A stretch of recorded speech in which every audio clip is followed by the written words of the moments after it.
नमस्कार, जय हिंद। स्वागत है आप सभी लोगों का रंजन एजुकेयर के हमारे इस चैनल पर। मैं छोटे लाल आपकी सेवा में।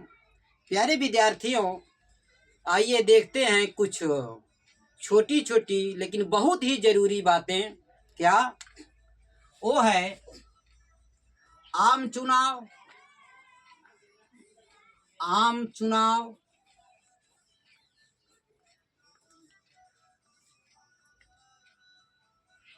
मध्यावधि चुनाव, मध्यावधि चुनाव और उपचुनाव, उपचुनाव इसको कहते हैं जनरल पोल, जनरल पोल। ये होगा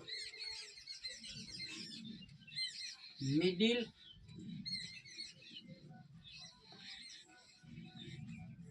और ये होता है बाईपोल। तो आम चुनाव का मतलब ये है, सीधी सीधी बात, यह चुनाव पूरे देश में होगा, मतलब पूरे भारत में होगा। ठीक, एग्जाम्पल स्वरूप वो क्या चीज है? वो है लोकसभा का चुनाव। लोकसभा का चुनाव पूरे देश में होता है। लोकसभा का चुनाव पूरे देश में होता है। तो लोकसभा चुनाव को ही आम चुनाव कहा जाता है। ऐसा चुनाव जो पूरे देश में हो, ये चुनाव जो है पूरे देश में होता है। ठीक, दूसरी बात देखते हैं मध्यावधि चुनाव। इसका मतलब सीधे सीधे शब्द से ही मध्यावधि है। तो मान लीजिए कोई चुनाव, चाहे वो लोकसभा का रहा हो, चाहे किसी स्टेट की विधानसभा का रहा हो, मान लीजिए कि वह चुनाव होता है 2020 में। 2020 में चुनाव होता है। 2020 में वो सरकार बनती है। नियमानुसार उस सरकार को चलना चाहिए 5 वर्ष, मतलब 2025 तक। लेकिन किसी कारणवश सरकार गिर जाती है और सरकार जो है 2023 में गिर गई। कार्यकाल अभी कितना बचा है? 2 वर्ष। अभी 2 वर्ष यहाँ बचा हुआ था, लेकिन उसके पहले ही 3 साल में सरकार गिर गई। तो ऐसी स्थिति में अब क्या होगा? फिर से चुनाव होगा। तो फिर से चुनाव होगा तो इस बचे हुए 2 साल की अवधि के लिए नहीं होगा।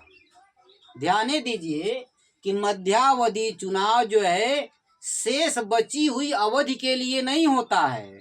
जब भी होगा तो कितना कितना पूरे कार्यकाल के लिए, मतलब जो है पूरे 5 वर्ष के लिए होगा। 5 वर्ष के लिए होगा। मतलब यहाँ 23 में यदि होता है तो 28 तक, मतलब 5 वर्ष के लिए होगा। शेष बची अवधि के लिए नहीं होगा।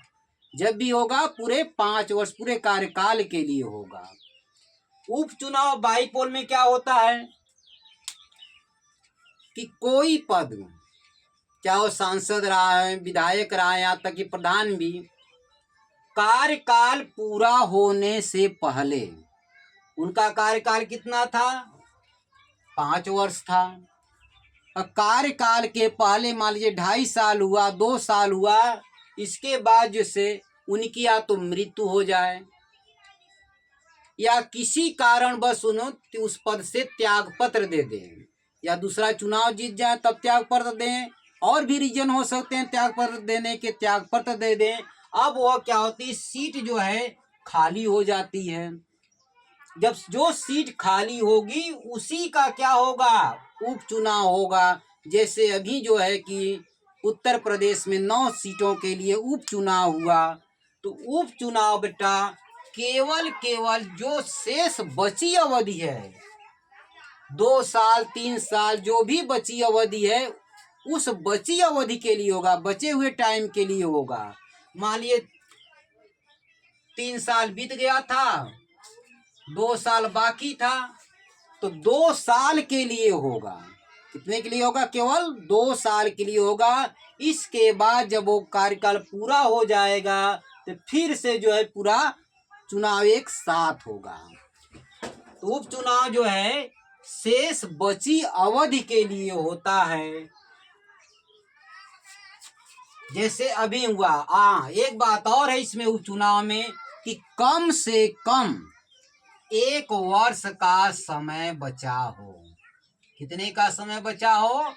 1 वर्ष का समय बचा हो। इससे कम अवधि है, 6 महीने 7 महीने 8 महीने ऐसे करके है, तब जो है चुनाव उस पर नहीं होगा। 1 वर्ष का समय होना चाहिए। ते है आम चुनाव। आम चुनाव का मतलब ऐसा चुनाव जो पूरे देश में है। तो सीधे अर्थों में जान लीजिए कि लोकसभा का चुनाव। मध्यावधि का चुनाव, मध्यावधि चुनाव का मतलब क्या है?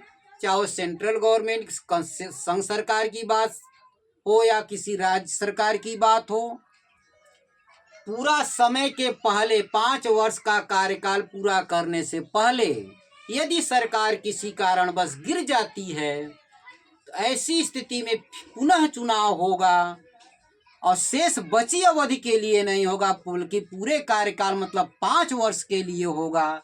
तो होगा मध्यावधि चुनाव। और उपचुनाव ऐसी जगह पर सीटों पर होता है जो सीटें किसी कारणवश या तो अभ्यर्थी की मृत्यु हो गई थी जो उस पद पर थे, या उन्होंने त्याग पत्र दे दिया है, तो उन्हीं सीटों पर केवल उपचुनाव होता है, वो भी शेष बची अवधि के लिए। आई बात समझ में? ठीक है।